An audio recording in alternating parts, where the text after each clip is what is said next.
कोई तन दुखी, कोई मन दुखी, और कोई धन बिन रहत उदास। थोड़े थोड़े सब दुखी, सुखी राम के दास। देखिए, कोई तन से दुखी है, तो कोई मन से दुखी है, तो कोई धन से दुखी है। थोड़े थोड़े सब दुखी है, लेकिन सुखी कौन है?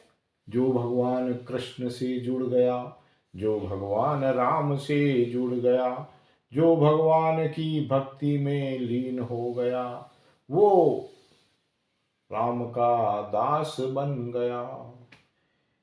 एक भी व्यक्ति संसार में ऐसा नहीं है जिसके बारे में आप यह कह सकते हैं कि यह सुखी है।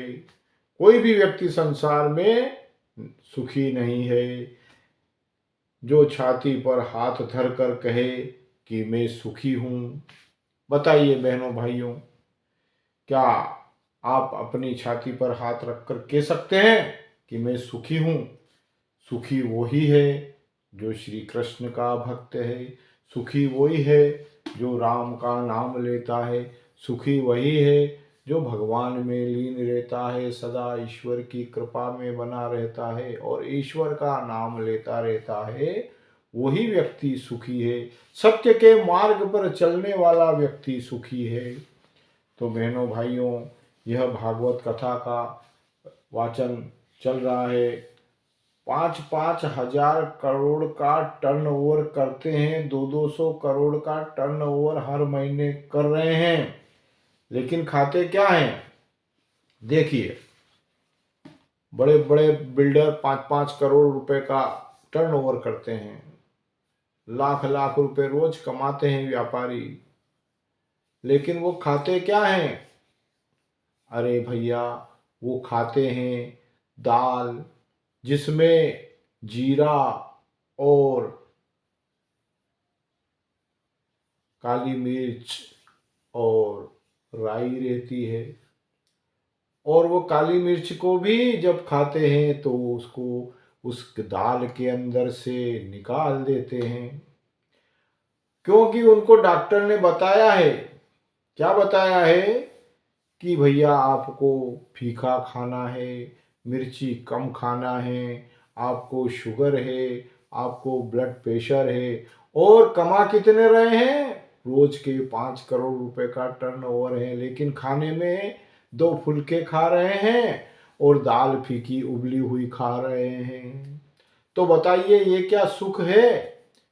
अरे भैया, आप 5 करोड़ का टर्नओवर कर रहे हैं तो आप भंडारा चलाइए, दीन दुखियों की सेवा कीजिए, प्रभु की शरण में जाइए, प्रभु के जाप कीजिए, प्रभु के मंत्रों का जाप करते हुए भंडारे चलाइए। उसको कहते हैं सुख। सुख उसका नाम है।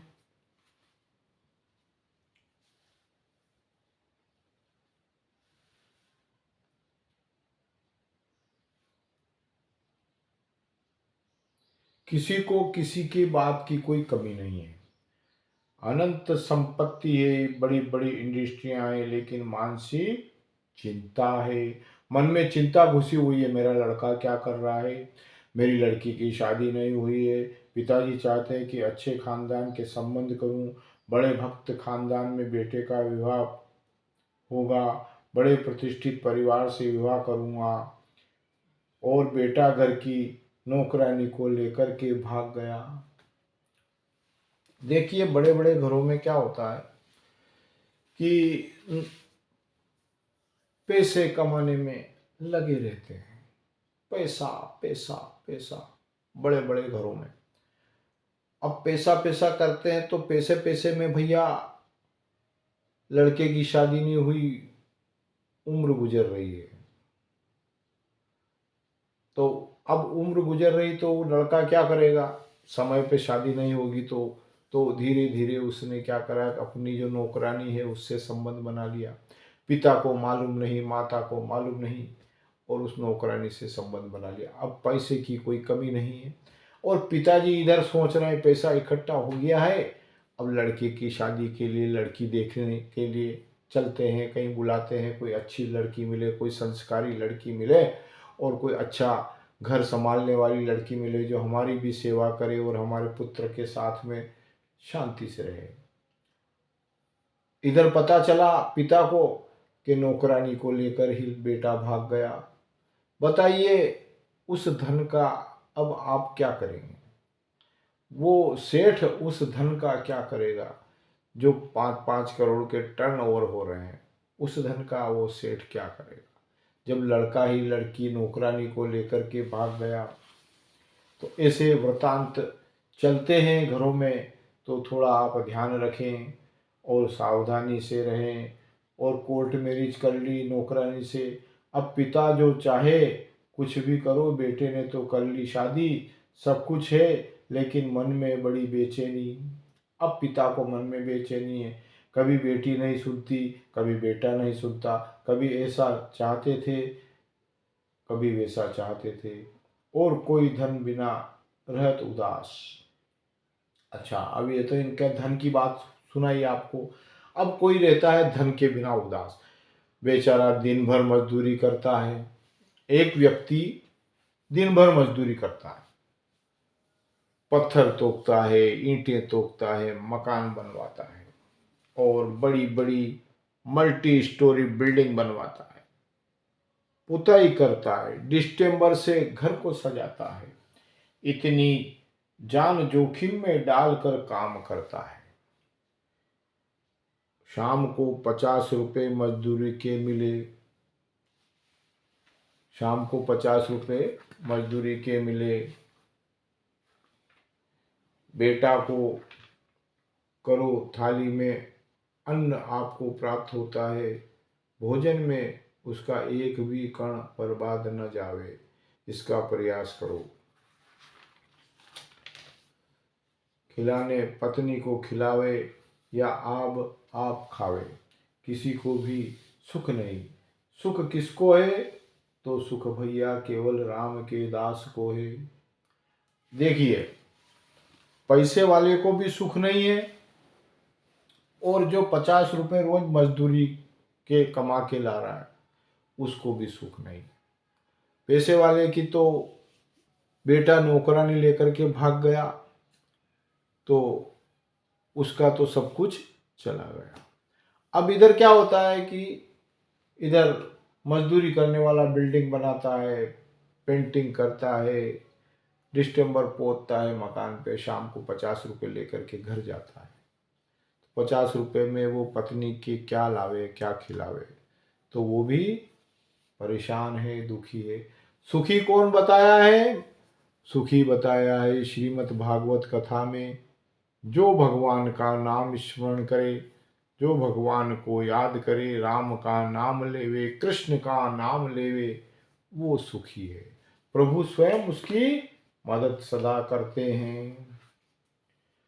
कबीरा सब जग निर्धना, धनवंता न कोय, धनवंता सोई जानिए, जाको राम नाम धन होए।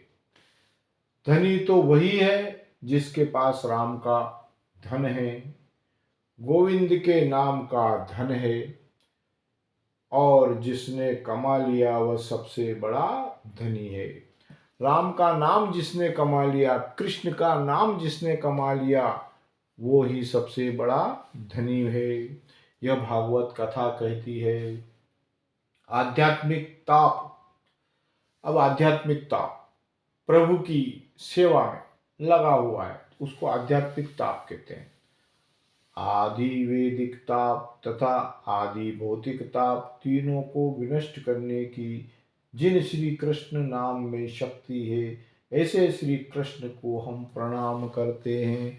बोलिए श्री कृष्ण भगवान की जय, वृंदावन धाम की जय, द्वारिकाधीश की जय, राधा मैया की जय, कृष्ण भगवान की जय।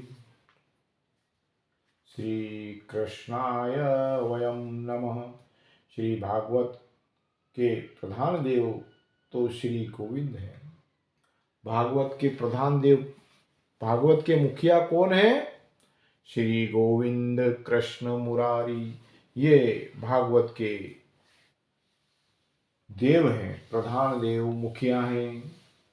श्री गोविंद है ना, इसलिए भागवत महात्म्य के प्रथम श्लोक में ही श्री कृष्ण की वंदना की गई है। अब सुनिए आगे, आदरणीय सुखदेव जी का वंदन किया।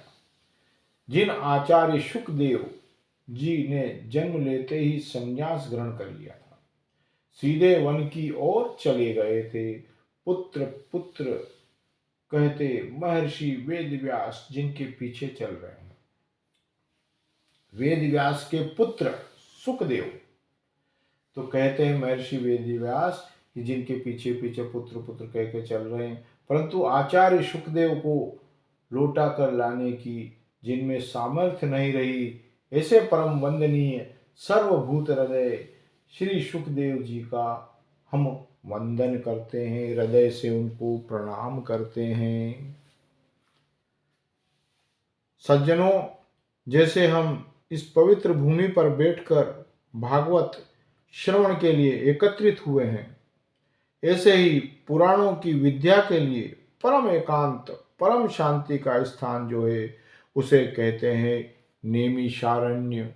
नेमिषारण्य में पूजा अर्चना और कथा भागवत और हर प्रकार से आध्यात्मिकता नेमिषारण्य में प्राप्त होती है। एकांत है, एकांत चाहिए। देखिए, पूजा घर में भी एकांत होना चाहिए। जैसे नेमिषारण्य में पूजा पाठ करने के लिए एकांत है, ऐसे बड़े बड़े ऋषि मुनि सब नेमिषारण्य में जाकर के सिद्धियां प्राप्त करते थे। आइए हम उस नेमिषारण्य क्षेत्र में चलें, जो बड़ी पवित्र भूमि है। 88,000 संत जन वहां विराजमान हैं। अब नेमिषारण्य में कितने संत विराजमान हैं? 88,000 संत वहां विराजमान हैं, और वे सभी ऋषिग्रस्त ऋषि हैं। उन्हें हम लोग कहते हैं शौनकादिक ऋषि, जिनकी बड़ी बड़ी लंबी उम्र है। एक संत की उम्र इतनी लंबी कि उनके जीवन में कितनी बार इंद्र बदल चुके। पहले जमाने में बड़े बड़े ऋषि मुनि होते थे, उनकी उम्र कितनी होती थी?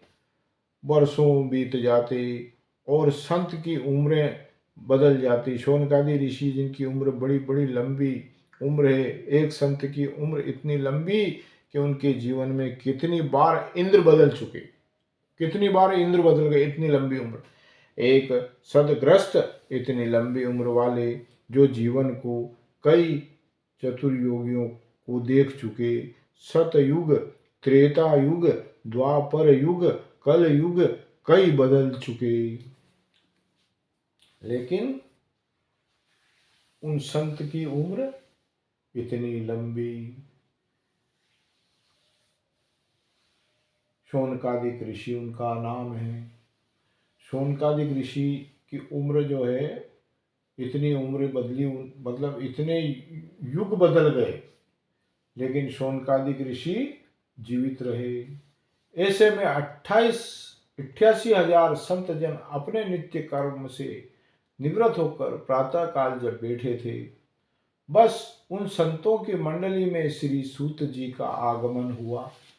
अब देखिए, 88,000 संत बैठे, और जिनकी उम्र का सदियों बीती गई, युग बदल गए, ऐसे वो संत बैठे हैं। और वहां पर कौन आते हैं? एक ऋषि संत आते हैं, जिनका आगमन होता है सूत जी, महर्षि वेदव्यास के परम प्रिय शिष्य। अब सूत जी वेदव्यास के परम प्रिय शिष्य सूत जी महाराज, सूत जी आए तो जो 88,000 ऋषि बैठे थे, जो ऋषि बैठे थे 88,000, वो ऋषि सब उठ करके खड़े हो गए। क्यों खड़े हुए? कि वेद व्यास जी ने सूत जी को शिक्षा दीक्षा प्रदान करी, इसलिए वो उठ करके सब खड़े हो गए। लेकिन सूत जी उनकी मंडली के मध्य जा पधारे। वे हैं केवल 20 वर्ष की आयु के। अब यहाँ तो युग बदल गए। युग कैसे बदले? सतयुग, त्रेता युग, द्वापर युग, कलयुग, ये सब बदल गए और 88,000 ऋषि मुनि बैठे हैं मंडली में। और वहाँ महर्षि वेदव्यास उनका शिष्य आया, जिसकी उम्र मात्र 20 वर्ष की, और ये सारे ऋषि 88 वर्ष के। वे हैं केवल 20 वर्ष की आयु के। लेकिन 20 वर्ष की उम्र वाले परम युवा सूत जी को देखकर वे सभी संत जन खड़े हो गए और खड़े होकर के उनका अभिवादन किया। आइए महाराज, पधारिए, बड़ी कृपा हुई आपकी। शौनकादि ऋषियों के इस व्यवहार को देखकर श्री सूत जी बड़े संकोच में पड़ गए। आप लोग ये क्या करते हैं? मुझे देखकर खड़े हो रहे हैं, मेरा आदर सत्कार कर रहे हैं, आखिर क्यों?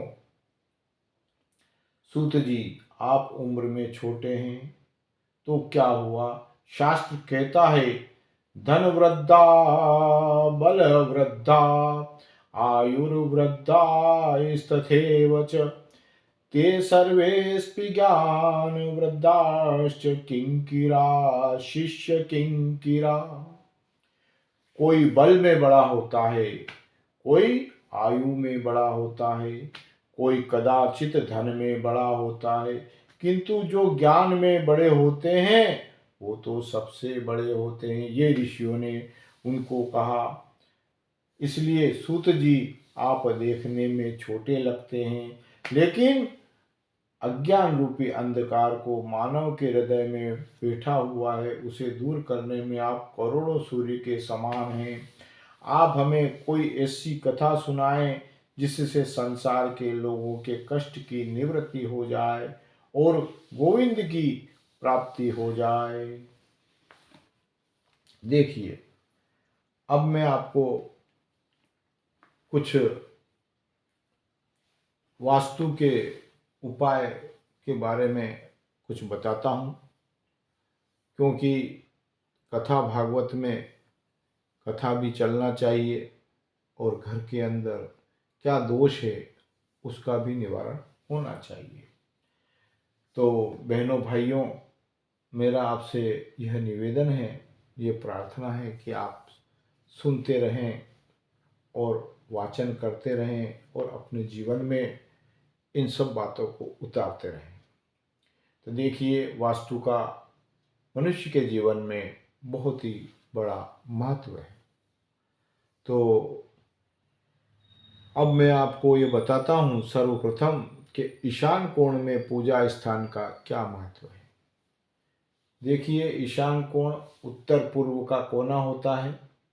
उत्तर पूर्व के कोने में पूजा का स्थान होता है और पानी का टैंक होता है। उस पानी के टैंक से आप घर में अपने पूरे घर को पानी के उपयोग लाने के लिए सारी व्यवस्था उस टैंक से बनती है। उस टैंक से ही ऊपर छत पे पानी जाता है, उस टैंक से ही पानी पीने का मिलता है, उस टैंक से ही नहाने का मिलता है। सारा काम ईशान कोण के टैंक से चलता है, जिससे आपको आपके मन में शांति बनी रहती है। ईशान कोण का ये बहुत बड़ा महत्व है। ईशान कोण में वास्तु पुरुष का सिर रहता है, इसलिए वो ठंडा ठंडा यानी कि पानी का टैंक ईशान कोण में। तो उनका जब मन शांत रहेगा वास्तु पुरुष का, तो वो आपको शांति प्रदान करेंगे। पूजा घर में देवता को ला करके आप उनकी पूजा करेंगे तो आपको तुरंत ही उसका लाभ मिलेगा, उसका फल मिलेगा। इसलिए पूजा घर में ईशान कोण में बनाएं, पूर्व उत्तर के कोने में बनाएं और पूजा घर को साफ सुथरा हमेशा रखें, तो लक्ष्मी वहाँ निवास करेगी। जब लक्ष्मी निवास करेगी तो आपका घर स्वर्ग बन जाएगा, नेगेटिविटी आपके घर से बाहर हो जाएगी। ये ईशान कोण का वास्तु में बहुत बड़ा महत्व है। कृष्ण प्राप्तिकरम शाश्वत शाश्वत साधनम तद्वदाधुना। महात्मा संत और विद्वानों के पास जाकर कभी व्यर्थ के प्रश्न मत किया करो। देखिए, कृष्ण प्राप्तिकरम शाश्वत साधनम तद दाधुना, इसका मतलब यह है कि महात्मा और संत विद्वानों के पास जाकर के कभी भी व्यर्थ के प्रश्न मत किया करो। साधु संतों के पास जाकर कभी ये प्रश्न मत करो कि फैक्ट्री कैसे चलेगी। संत के पास जाकर ये प्रश्न मत करो कि ज्यादा आमदनी कैसे होगी। महात्मा के पास जाकर ये फालतू प्रश्न मत करो कि बहू के बेटा कब होगा। नहीं, संतों के पास जाकर बस एक ही प्रश्न करो कि गोविंद कहाँ मिलेंगे। मेरे बहने भाइयों, आप समझे आप मैं क्या कह रहा हूं कि मिलेंगे कि नहीं, श्री कृष्ण के चरणों में प्रीति हमारी होगी कि नहीं। क्योंकि भगवान में वर्णन आता है, भागवत में वर्णन आता है संतों का क्षण और अन्न का कण। भागवत गीता क्या कहती है कि संतों का क्षण और अन्न का कण उसे कभी भी बर्बाद नहीं करता है। अगर आपके घर पे कोई संत आ जावे तो उसका स्वागत कीजिए, उसको भोजन करवाइए, उसको सुख प्रदान कीजिए, उसको अन्न प्रदान कीजिए और उसके हर प्रकार से सेवा कीजिए, तो वह सेवा आपकी व्यर्थ नहीं जाएगी। थाली में अन्न का कण कभी छोड़ना नहीं चाहिए। भोजन में उसका एक भी कण बर्बाद न जाए, इसका प्रयास करो। संत का एक भी क्षण हमारी वजह से बर्बाद न हो जाए, इसका प्रयास करो। देखिए, आप संत से व्यर्थ की बातें करेंगे तो उसका समय संत जी का व्यर्थ जाएगा। इसलिए संत जी से व्यर्थ की बातें नहीं करें, उनसे प्रभु की बातें करते रहें, तो आपको संत कुछ न कुछ ऐसा दे के जाएगा जो आपका जीवन सफल हो जाएगा।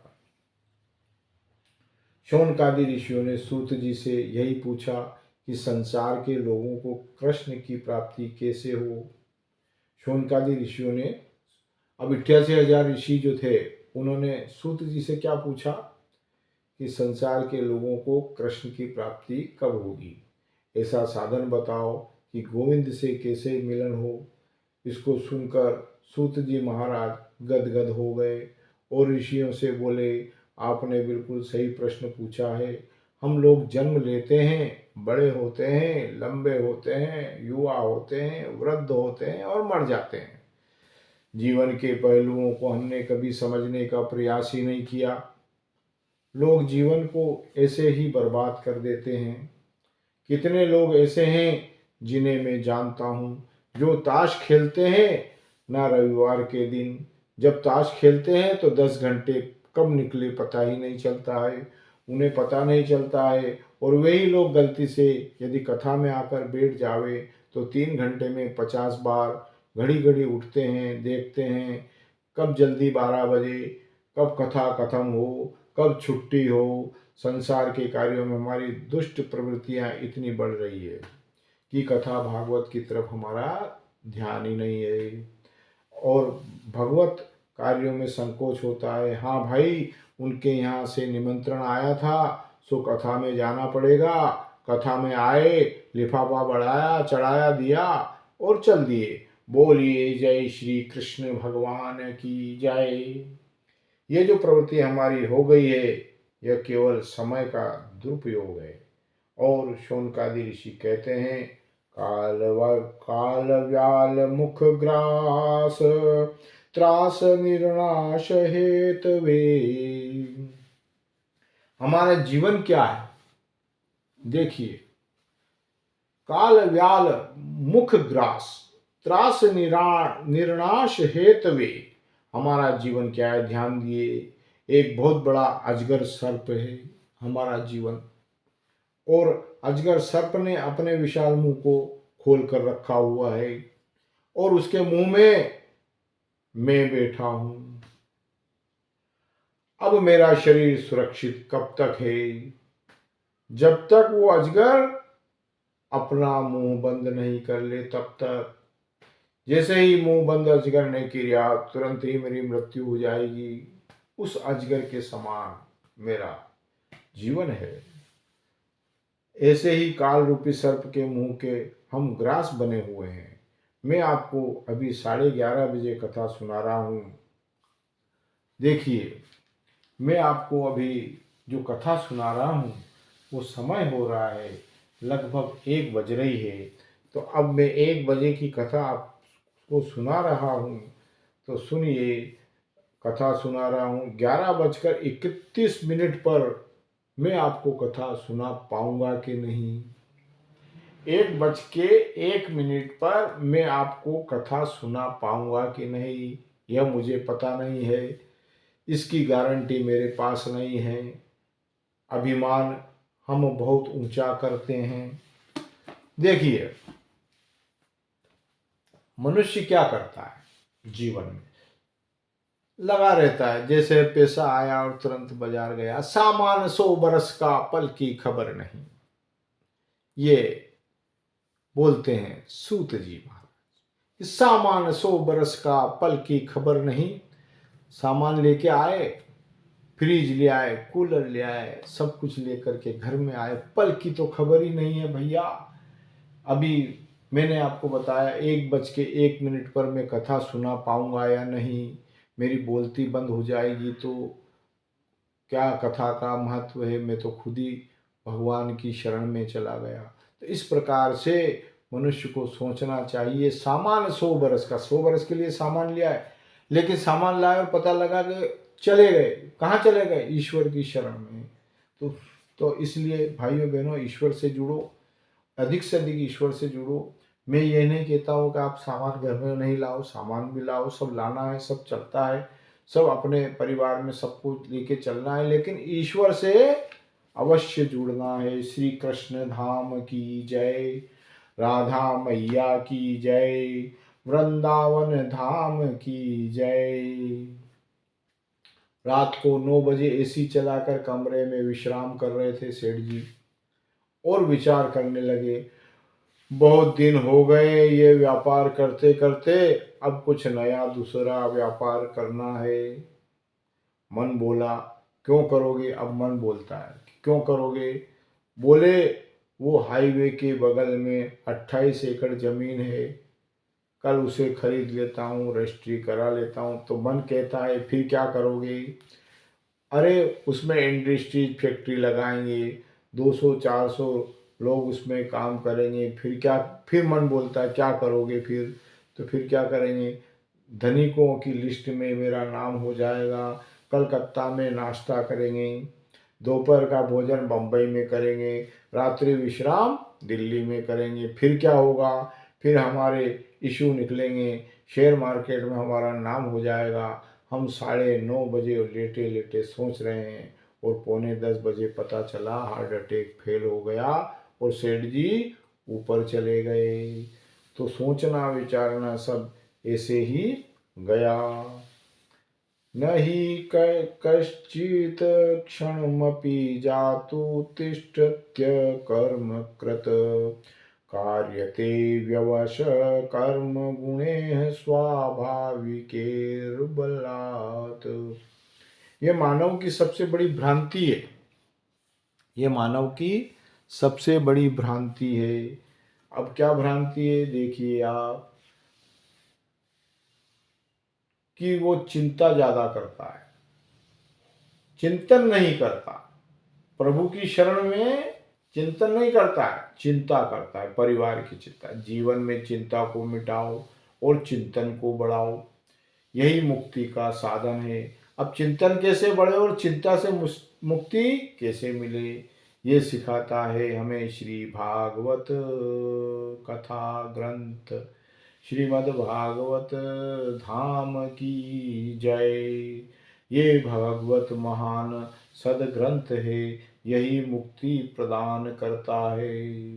तो बहनों भाइयों, श्रीमद् भागवत कथा सुने और उसकी तरफ अपना ध्यान लगावें, तो उससे मुक्ति धाम मिलेगा और प्रभु के दर्शन होंगे और आपको उससे शांति मिलेगी।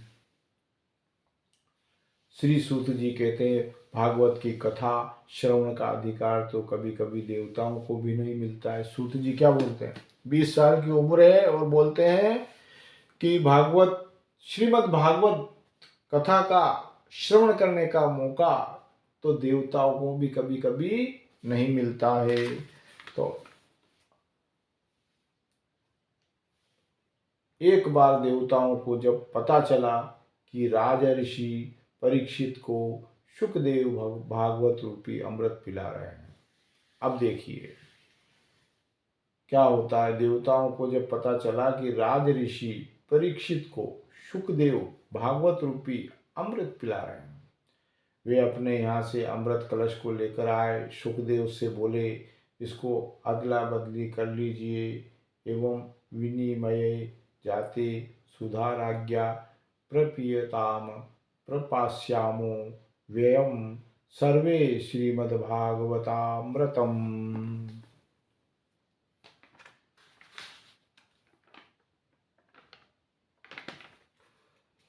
सुखदेव जी ने कहा। अब सुखदेव जी क्या कहते हैं?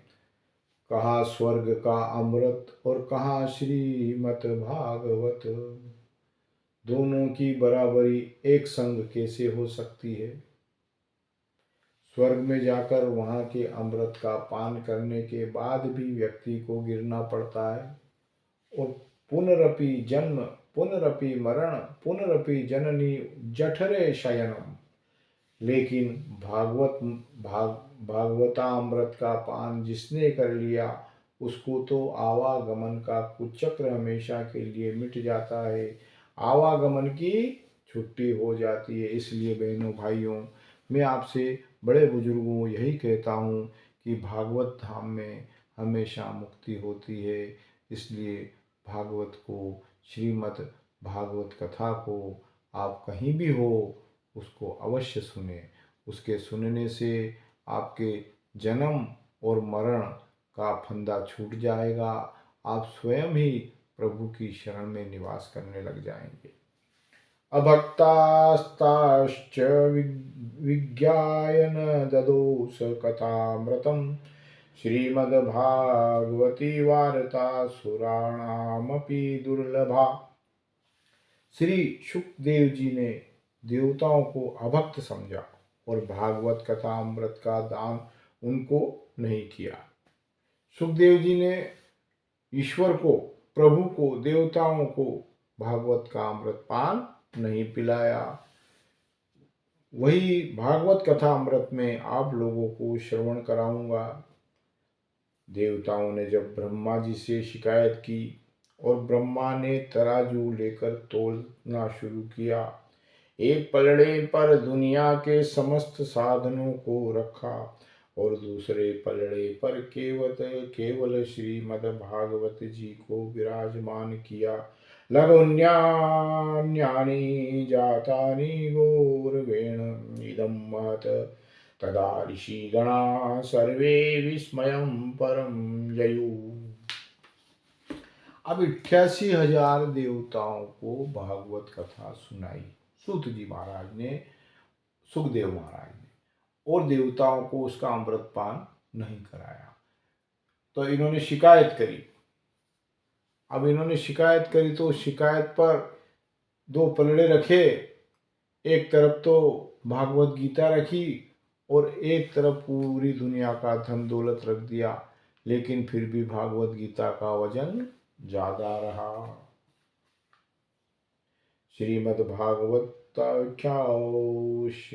प्रत्यक्ष कृष्ण एव ही। साक्षात भागवत का पलड़ा नीचे हो गया और समस्त पलड़े जो धर्म संस्कारों के हैं वे ऊपर उठ गए। वजन जिसमें होगा वही तो नीचे जाएगा। ब्रह्मा जी ने कहा देवताओं से, श्रीमद् भागवत कोई पोथी नहीं है, भागवत कोई किताब नहीं है, भागवत तो साक्षात श्री कृष्ण है। श्रीमद् भागवत कथा में भगवान कृष्ण का बहुत ही महत्व है।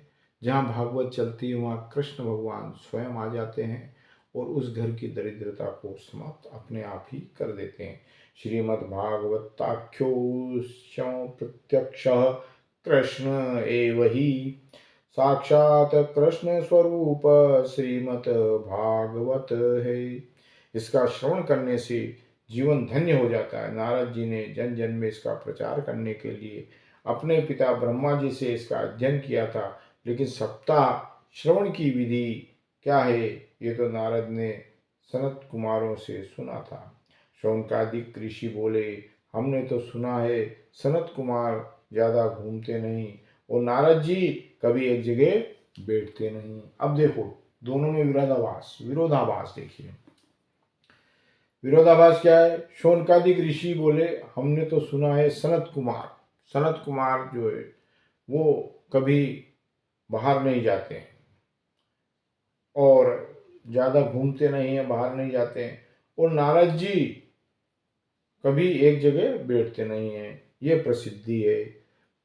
नारद जी हमेशा भ्रमण करते रहते हैं और सनत कुमार कभी एक दूसरी जगह जाते नहीं। और भागवत की कथा में मन यदि चंचल हो, मन में बातें कई प्रकार की हो, तो फिर कथा का आनंद नहीं मिल सकता है। भागवत की कथा में 5 बातों का रहना बहुत जरूरी है। पहली बात, कथा के लिए स्थान होना चाहिए। कथा का स्थान बड़ा सुंदर होना चाहिए। ऐसा स्थान जहाँ बाहर की आवाज़ नहीं आती हो, जहाँ केवल आप व्यास की आवाज़ सुन सके, गाड़ी का हॉर्न न सुन सके। बाहर की आवाज़ से विक्षेप वक्ता और श्रोता दोनों को होता है। दूसरी बात, भागवत का गान, भागवत को सुंदर शब्दों में गाया जाए। तीसरी बात, भागवत का ज्ञान, उसको ज्ञानपूर्वक सुना जाए। चौथी बात, भागवत का ध्यान, उसको एकाग्र होकर मन लगाकर सुना जाए। पांचवी बात, भागवत में आपके कान एकदम भागवत से जुड़ जाए तो ही भागवत कथा श्रवण का फल आपको प्राप्त हो सकता है। अब सनत कुमार तो ऐसे संत हैं जो कभी घूमते नहीं, और नारद जी ऐसे संत हैं जो एक जगह बैठते नहीं हैं। तो नारद ने एक जगह बैठकर 7 दिन तक सनत कुमारों से भागवत कैसे सुन ली। अब देखो, एक जगह बैठते नहीं हैं तो सनत कुमार से उन्होंने भागवत कैसे सुनी। श्री सूत जी कहते हैं, एक बार देव ऋषि नारद बड़ी तीव्र गति से दौड़ते जा रहे थे, तो बद्री धाम में विराजमान चारों भाई श्री सनत कुमार जी, चारों भाइयों ने नारद को देखा और पूछा, कथम ब्रह्मंदीन मुख कुतश्चिंतातुरो भवान त्वरितं गम्यते कुत्र कुतश्चांगमनम तव। नारद जी, क्या बात है, आप कुछ उदास लगते हैं। हमने तो सुना कोई चिंतन भी रोता हो, कोई कितना भी रोता हो, कितना भी निराश हो गया हो, किंतु नारद का दर्शन उसे हो जाए तो वो मुस्कुराने लगता है। और आज आप जैसा संत स्वयं इतना दुखी है। नारद जी सनत कुमारों के चरणों में गिरकर रोते हैं।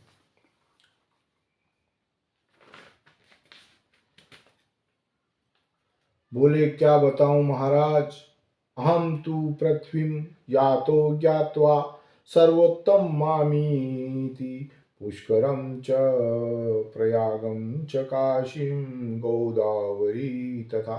मैं पृथ्वी पर आया, पृथ्वी को सबसे श्रेष्ठ समझकर मैं आया। यहाँ आया, हरिक्षेत्र गया, कुरुक्षेत्र गया, सेतु बंद रामेश्वर में गया। सत्य कहता हूँ सनत कुमार जी, मुझे कहीं भी शांति नहीं मिली। नापश्यम कुत्रचिच्छर्म मनस संतोषकारकम कलिना धर्म मित्रेण धरेयम बाधिताधुना। ना कोई सत्य बोलता है, ऐसे लोगों की बुद्धि को कलयुग ने बिगाड़ दिया। एक बार भी कोई सत्य बोल देता है तो मानो हरिश्चंद्र जी के बाद हमारा ही नंबर है। और कोई झूठ दिन में 50 बार बोले तो उसकी कोई गिनती नहीं करता। एक धर्म का काम यदि कोई कर दे तो बार बार उसको गिनाता रहता है। एक धर्म का काम करते तो 10 जगह गिनाता रहता। मनुष्य की ये प्रवृत्ति है, वहाँ गिनाया वहाँ गिनाया, मैंने ये कर दिया, मैंने वो कर दिया, मैंने ये करा, मैंने वहाँ वो करा। आपको मालूम नहीं है क्या ये काम हमने किया। और पाप का काम कोई होता है तो कहता है ये भगवान राम जी ने किया। धर्म का काम है तो मनुष्य कहता है मैंने किया, और पाप का काम है तो मनुष्य क्या कहता है कि ये तो भगवान राम जी की इच्छा थी। देखिए, ऐसा इस संसार में आप स्वयं देखिए होता है कि नहीं। हम क्या करें, बड़ों का आदर समाप्त हो गया, संतों का सम्मान समाप्त हो गया, घर में नई बहू की चलती है, दादी बाबा को कौन पूछे। भाई ये कलयुग है, कलयुग में बड़ों का आदर करना समाप्त हो गया। बहू की घर के अंदर चलती है, सासू माँ को एक तरफ बिठा दिया, ऐसा जमाना आ गया। तरुणी प्रभुता गए शाल को, बुद्धिदायक कन्या विक्रयिणो लोभाद दंपतिनाम च कल्कनम। सनत कुमार बोले, घर में नई बहू की यदि चलती है तो ये तो गलत बात नहीं है, घर की बहू की चलनी ही चाहिए। अब देखो सनत कुमार जी क्या बोलते हैं कि घर में अगर बहू की चलती है तो चलना चाहिए, और उसकी सलाह भी लेना चाहिए, ऐसा बोलते हो। लेकिन बड़ा काम कोई करे तो दादी से, बाबा से, बुजुर्गों से सलाह लेनी चाहिए। छोटी मोटी बात को तो बहू करती रहे तो कोई तकलीफ नहीं है, लेकिन कोई बड़ा काम है तो दादी दादा या अपने बड़े पिता, उनसे पूछ करके उनसे सलाह मशवरा लेकर करना चाहिए। लेकिन यहाँ तो घर में चलती है नई बहू की, और सलाह लेते हैं तो साले जी को ससुराल से बुला लेते हैं। अब क्या होता है कि बड़े बुजुर्ग जो घर में बैठे, दादा दादी बैठे हैं, अपने पिता बैठे हैं, बड़े पापा बैठे हैं, सब बैठे हैं, वो तो बैठे ही रह गए, और बहू की चल रही है और बड़ा काम आ गया तो उसने क्या करा, अपने भाई को गांव से बुला लिया शहर से बुला लिया। जैसे महाभारत के अंदर मामा शकुनी को लेकर के आए थे कौरव पुत्र, और अपने घर में कौरवों के शासन में मामा शकुनी अपनी बहन के साथ में आए थे। और आने के बाद हर्ष क्या हुआ, कौरव और पांडवों का हर्ष देख लो आप। कौरवों को विनाश की ओर साले जी लिए गए, कौरवों का नाश हुआ। लेकिन कब नाश हुआ, जब अंत हुआ। तो इस तरीके से साले जी घर में आते हैं और उनकी चलने लगती है तो फिर उस घर का सत्यानाश हो जाता है। और पांडवों के साथ कौन थे, भगवान श्रीमद् भागवत कथा के श्री कृष्ण भगवान। बोलिए श्री कृष्ण भगवान की जय, बोलिए राधा मैया की जय, बोलिए वृंदावन धाम की जय। तो बहनों भाइयों, ये कथा आपको 1 घंटा रोज सुनने का अवसर मिलेगा। 1 घंटे का समय हो चुका है। अब मैं कथा के अंत में आपको एक उपाय और बता देता हूँ, उसको भी आप अपनी कथा के साथ में जीवन में करते रहें तो आपके घर में, आपके शरीर में नेगेटिविटी समाप्त हो जाएगी। करना कुछ नहीं है, सरसों का तेल लाना है, 1 पोए की चम्मच जो आती है उतना तेल आप पूरे शरीर पर अपने लगा लेवे, उसकी खुशबू अपने शरीर पे आ जावे ऐसा लगा लेवे। 1 चम्मच, छोटा चम्मच, पोए की चम्मच, पोए खाने की चम्मच का तेल अपने पूरे शरीर पे लगना चाहिए। अब कैसे लगना है ये आप जाने, लगा करके और उसके बाद आप रोज स्नान करें। 1 चम्मच सरसों का तेल रोज लगावें, चम्मच, पोहे वाली चम्मच, बड़ी चम्मच मत ले लेना, पोहे वाली चम्मच से अपने शरीर पर खाली खुशबू सरसों के तेल की आ जावे, पूरे शरीर पर लगा लेवें। और उसके बाद में रोज स्नान करें, सरसों का तेल लगा करके रोज स्नान करेंगे तो आपके शरीर से मलिनता समाप्त हो जाएगी, आपके शरीर से भूत प्रेत शैतानी शक्तियाँ समाप्त हो जाएगी, निगेटिविटी आपके घर से चली जाएगी। और जब नेगेटिविटी आपके घर में चली जाएगी तो श्रीमद् भागवत कथा आपके घर में चलने लग जाएगी, भगवान कृष्ण आपके घर में निवास करेंगे।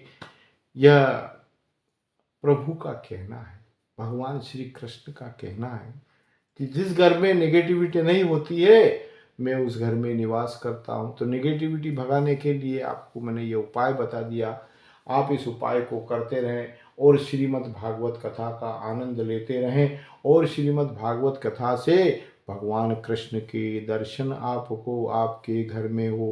प्रातःकाल 5 बजे लगाएं, 7 बजे तक लगा लें, संध्या काल लगा लें, दोपहर में लगा लें, कथा सुनते रहें। आपको 1 घंटे की कथा है, ज़्यादा टाइम भी नहीं है, इसको अधिक से अधिक सुने, अपने इष्ट मित्रों में सुनाएं, इसको सब्सक्राइब करें, लाइक करें, शेयर करें, पास में बेल आइकन घंटी को दबाएं। इससे आपको कथा का तुरंत ही लाभ मिलेगा। ज्योतिष में भी आपके चल ही रहे हैं, वो भी इसी यशोधन ज्ञान सागर में चल रहे हैं, उसको भी चला रहे हैं, इस कथा भागवत को भी चला रहे हैं। आपको सटीक जानकारी इस चैनल पर सदा मिलती है।